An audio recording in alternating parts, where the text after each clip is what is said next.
Бәріңізге сәлем достар, сіздермен бірге мен Бекжан Херабрин. Бүгін біз Майнкрафттан достар үй жасайтын боламыз. Выживанияға арналған үй. Негізі выживаниядан бүкіл үй жасай беруге болады, бірақ негізі ағаштан жасалған үй выживанияда ең оңай болып табылады. Ал біз ең шағын үйімізді жасауды бастаймыз достар. Қазір біз үйімізді жасау үшін бізге не керек достар? Бізге қараңыздар, бізге емен керек бірінші. Орысша дубовые бревна деп аталады. Емен. Сосын бізге достар емен тақтайшасы. Сосын бізге достар ступеньки керек. Емен ступенькасы. Және бізге керегі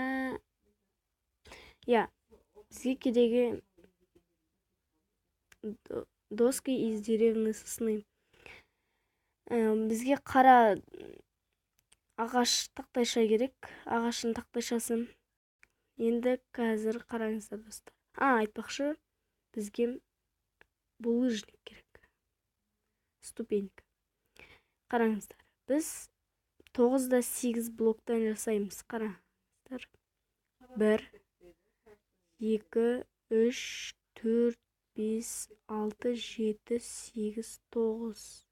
Жоқ, 9-шы блогына біз емен қоямыз. Ана жаққа 8. Біреу бар. 2, 3, 4, 5, 6, 7, 8. Қалған қосамыз.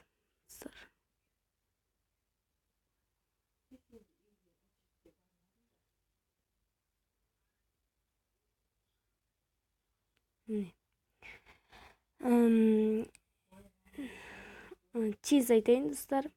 Бізге керегі булыжник. Булыжникті біз пол қылып істейміз.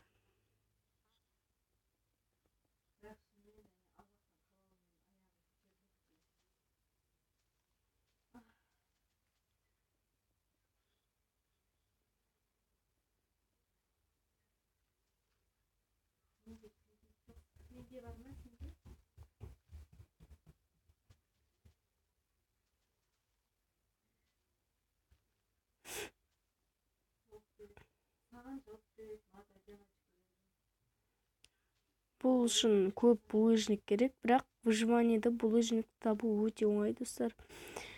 Егер сіз шахтаға барып рудалар іздегіңіз келсе, онда булыжникті көп жинайсыз достар. 5-6 стак, одан да көп болуы мүмкін. Қараңыздар. Біз қазір осы еменді 7 блок биіктігін 7 блок қыламыз. Қараңыз. Біреу бар. 2, 3, 4, 5, 6, 7. 2, 3, 4, 5, 6, 7. Бұның бәрі 2 этаж болып кетеді. 2, 3, 4, 5, 6, 7.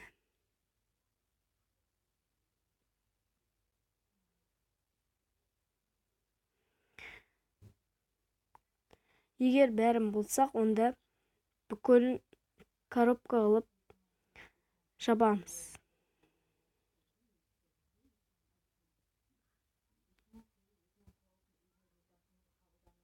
Егер осындай блок алғыңыз келсе, онда сіз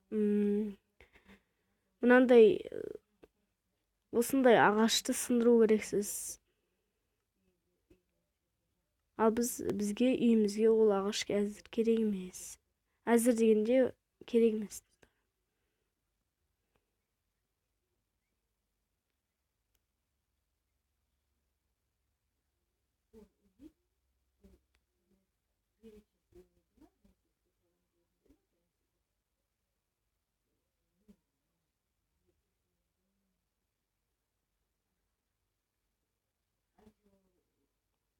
Достар, мен стопқа қоя тұрайын. Мен қазір бүкіл стенасын істеймін. Егер сіз менің видеомнан үй жасап отқан болсаңыз, онда менің видеомды стопқа қойып өзіңіз жасап алыңыз. Достар, мен бүкіл стенасын болдым. Енді кеттік достар. Біз қараңыздар. Дәл осы тақтайшамен былай істейміз, қараңыздар. Так, мына былай.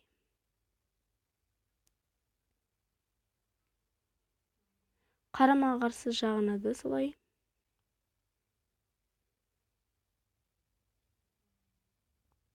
Ал мына ұзын жағына достар, біз осы тақтайшадан бір блок тастаймыз. Ал былайша айтқанда 2 блок тастаймыз. Сосын осылай.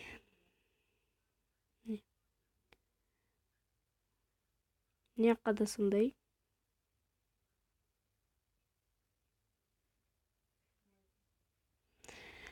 Енді бізге дуб керек. Емен біз 2 блок тастаймыз. Былай 1, 2. Үшінші блогына біз емен қоямыз. Сосын ең соңына осы тақтайшаға дейін апарамыз. Дәл солай екінші жағына да істейміз. Егер достар сіздер былай істесеңіздер, онда ол бір мына жаққа қарап қалады. Сондықтан дәл тіке істеңіздер, сол кезде әдемі болады үйлеріңіз. Енді біз оны ступенькемен крышасын жасаймыз. Қараңыздар. Крышасын қалай жасайды? Бірінші біз осылай істейміз.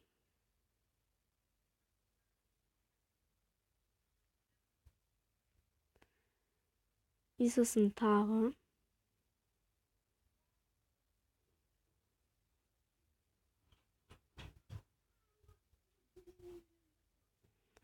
Достар, біз бірінші былай істеуіміз керекпіз.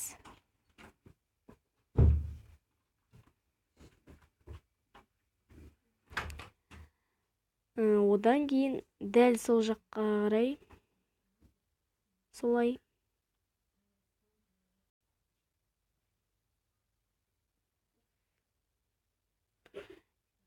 И оны әдемілейміз.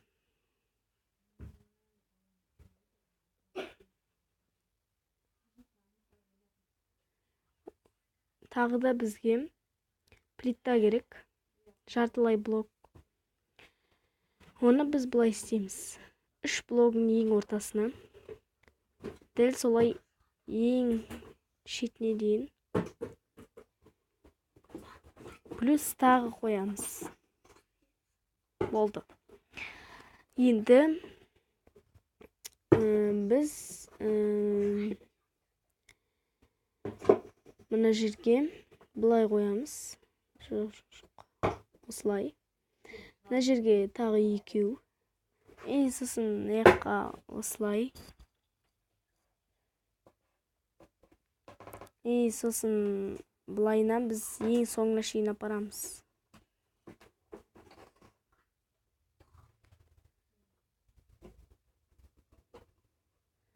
Бәрін осылай қосамыз. Және мына жаққа 2 ступенька. Үйіміз әдемі болып жатса, онда қазір-ақ лайк баса беріңіздер.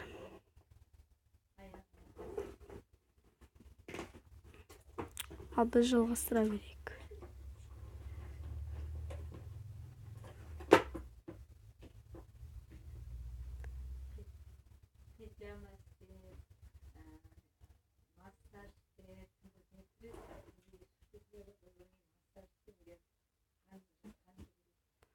Так, достар. Мына жаққа біз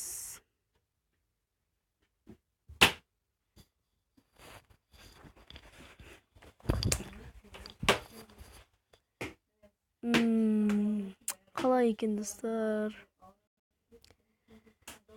Бірінші неғын істеп алайық.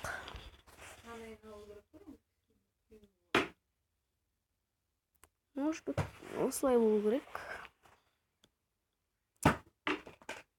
Или басқаша. Әлде мынаяғына біз жасамаймыз ба?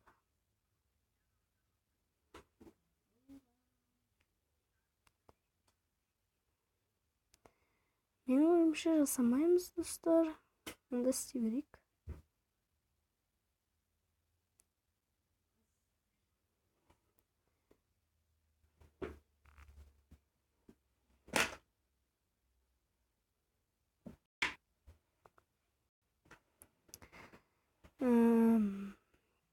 Достар, кейбірлеріңіз ойлайсыздар, неге мынаяқ глубоко деп. Мен бұны әдейі істеп жатқан жоқпын. Мен қазір оны ступенькі булыжникпен әдемілеймін. Қараңыздар. Бұлай істесек, емен ступенькіден әдемі болады.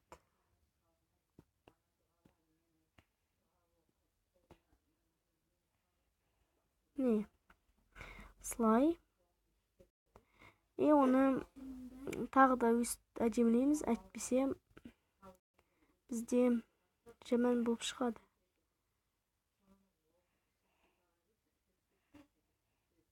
Ал мына жерге біз плита істейміз. Булыжник плитасы. Қараңыздар.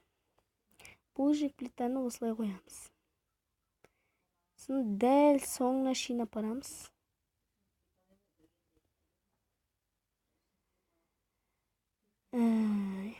Келесі жағына да дәл солай істейміз. Мен да дәл істеймін.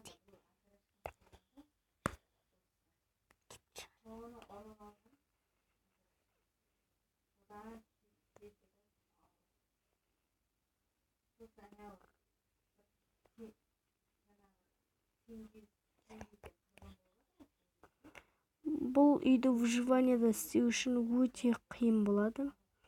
Себебі неге десеңіздер, оны былай көтеру керек, көтеріліп өзіңіз істеу керексіз. Бұған да көп булыжник кетеді, бірақ ең қиыны достар. Бізге осындай тақтайша керек, қара тақтайша, еловый. Бірақ выживаниені кім қатты ойнайды, кім про, солар істей алады достар. Енді келесі біз 2 блок тастаймыз. 3-ші блогына тағы дуб қоямыз. Оны 4 биіктігін 4 блок қылып қоямыз.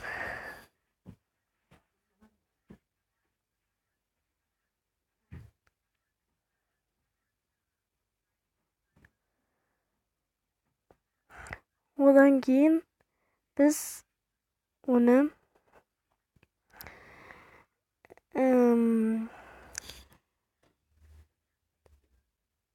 еловый ступенькімен баспалдағы жасаймыз. Алдына 2 жанына біз стена қоя саламыз. Қара тақтайшадан.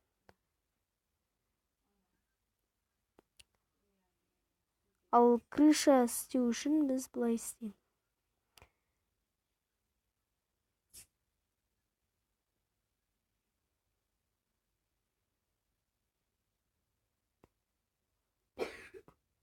Тағы бір блок шығарамыз, себебі әдемі болмай қалуы мүмкін. Мынаяққа 4-еу, ал мынаяққа 5-еу.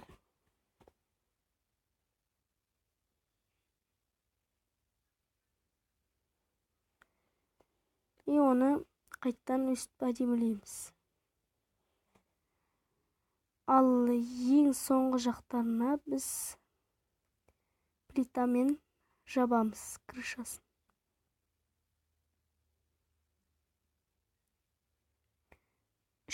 3 блокпен.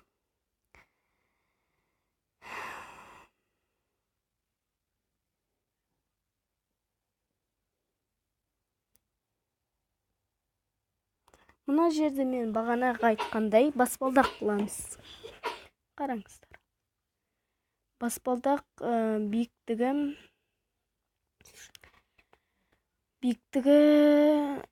4 блок болады. Әлде 3? Иә, 3 блок болады. Сосын мынаяққа достар емен доскасын қоямыз. Не осылай. Мына жерге біз ең простой есікті қоямыз.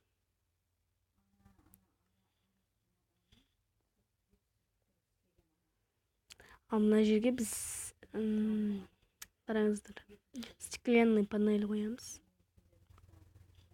Стеклянный панель.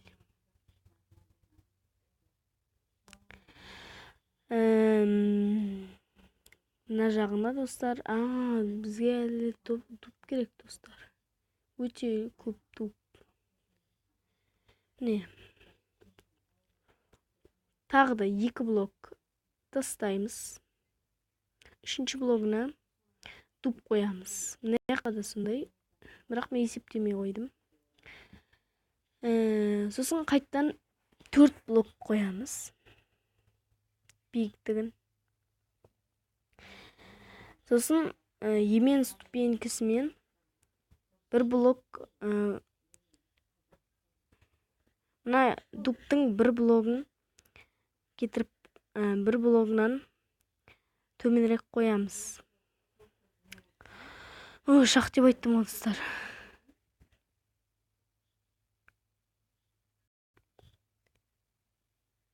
Әдемі болу үшін. Ал мынаяққа біз доска қоямыз. Мына жер балкон болу үшін. Екінші жағына да дәл солай істейміз, балкон болу үшін. Ал мына жерге қазір біз қара еменнің заборын қоямыз. Бізге қазір керек емес зат. Ол булыжник. Булыжник керек болады, бірақ әзірге керек емес. Сосын плитамен дуптың төбесін жабамыз. Неге жаптық дегесеңіздер, бірінші ол әдемілігінен, екінші ол кейбір кезде выживаниеде былай секіріп кетулеріңіз мүмкін. Қараңыздар, мен ұшпай секіріп кетем. Ал егер мына плитаны қойсаңыздар, онда ұшпайсыздар. Қорғансыз. Ал забордан да ұшпайсыздар, себебі ол жарты блок үлкен. Бізге енді булыжник керек.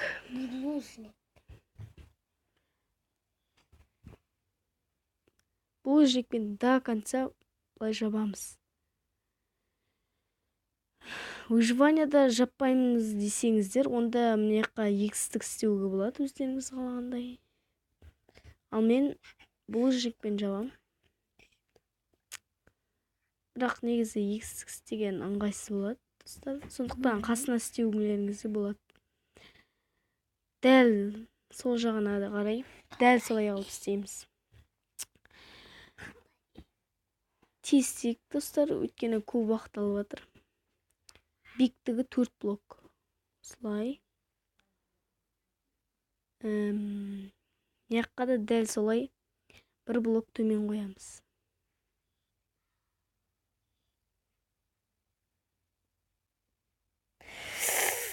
Қиындап баратыр.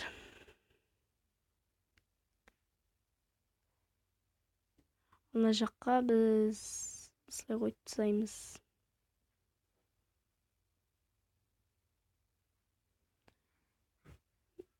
Мынаяққа плита, мынаяққа забор. Негізі, достар, емен забормен де істеуге болады, бірақ әдемілікке мен өзім осындай қылып істедім. Одан кейін булыжник.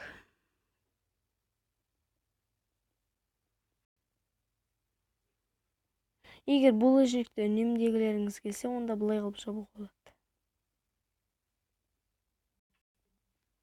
Міне. Одан кейін достар, есік болмаса біз балконға шыға алмаймыз. Оны бәрі біледі. Балконға шығу үшін есік болмаса біз сындырып шығамыз. Ал сындырып шыққан ол балтаның сынып келуіне келеді, немесе көп уақытыңызды алады. Одан кейін біз осылайынан 4 плита қоямыз дәл ортасына.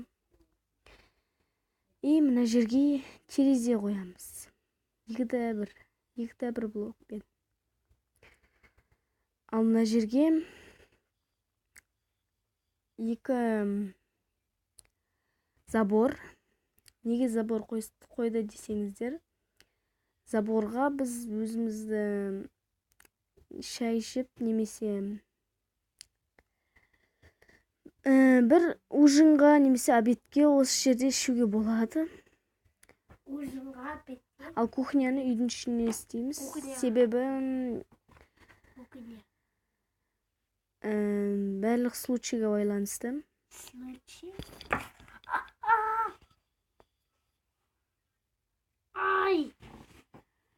Бізде осындай үй шығып келе жатыр. Бірақ әлі біткен жоқ, достар.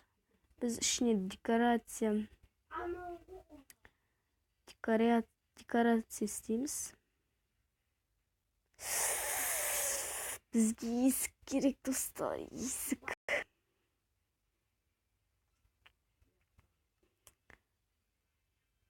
Так. Бізде забордың міндеті бітті. Шерстің міндеті біткен жоқ. Осылай.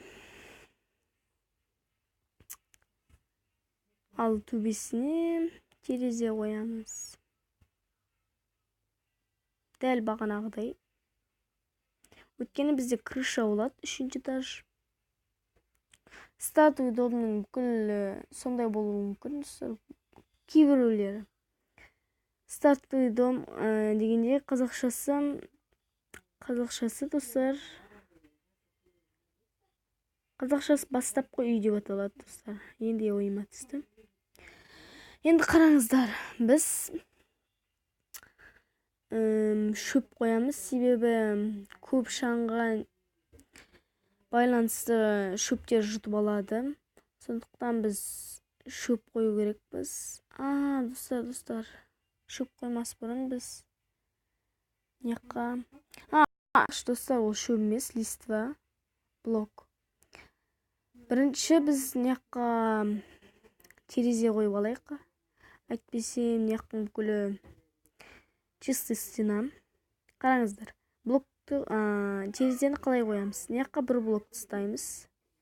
Неққа да төбесіне де бір блок тастаймыз. Мына жерді сындырамыз. 4-ті 2-2 болып. Дәл қасына дәл солай істейміз. Одан кейін біз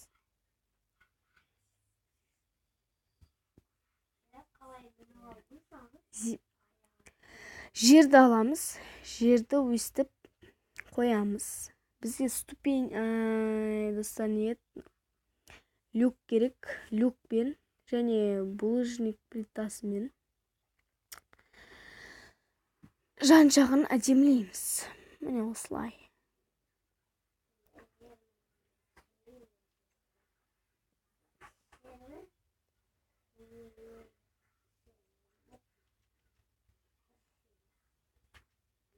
Ал төбесіне өздеріңіз қалаған гүлді қойыңыздар. Тек мына 3 гүлді қойсаңыздар, мына 3 гүлді, онда терезеңіз көрінбей қалады. Сондықтан василек, сондай гүлдер қойыңыздар, сондай қою абзал.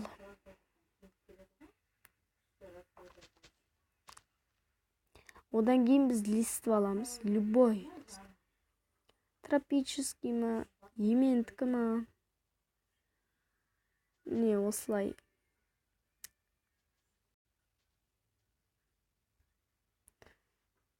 Айтпақшы, достар. На блокты бір блок артта кылуу керекпиз, себеби листте койгон кезге керек. Мына жакта да солай. Не, караңыздар.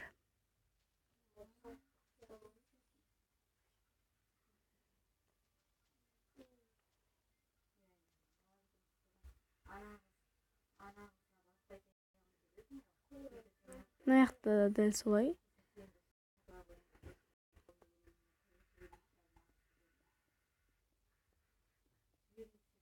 Ал мына жерде биз булыжникпен жооп тастайбыз. Булыжник.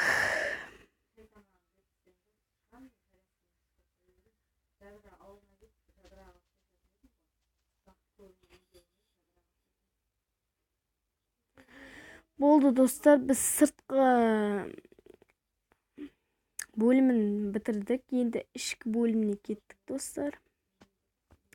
Ички бөлүмүнө бизге керек плита. Эмен плитасы. Ичине киребиз үйдүн.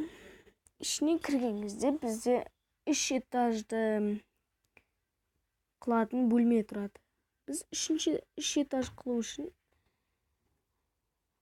пол isteymiz.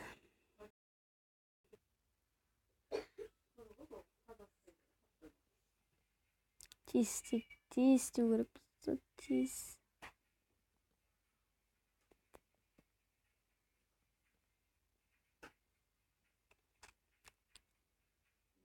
Ана жақта плитамен жабамыз.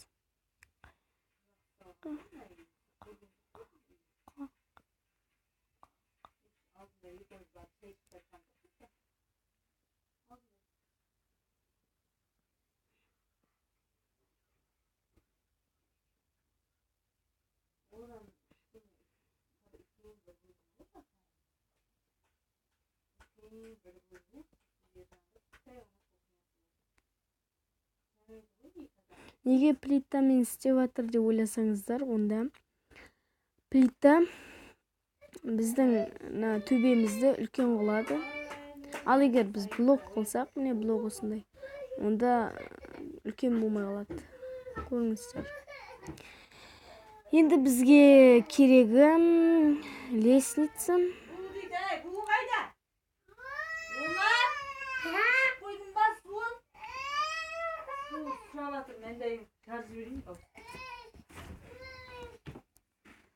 Міне осындай үй пайда болды.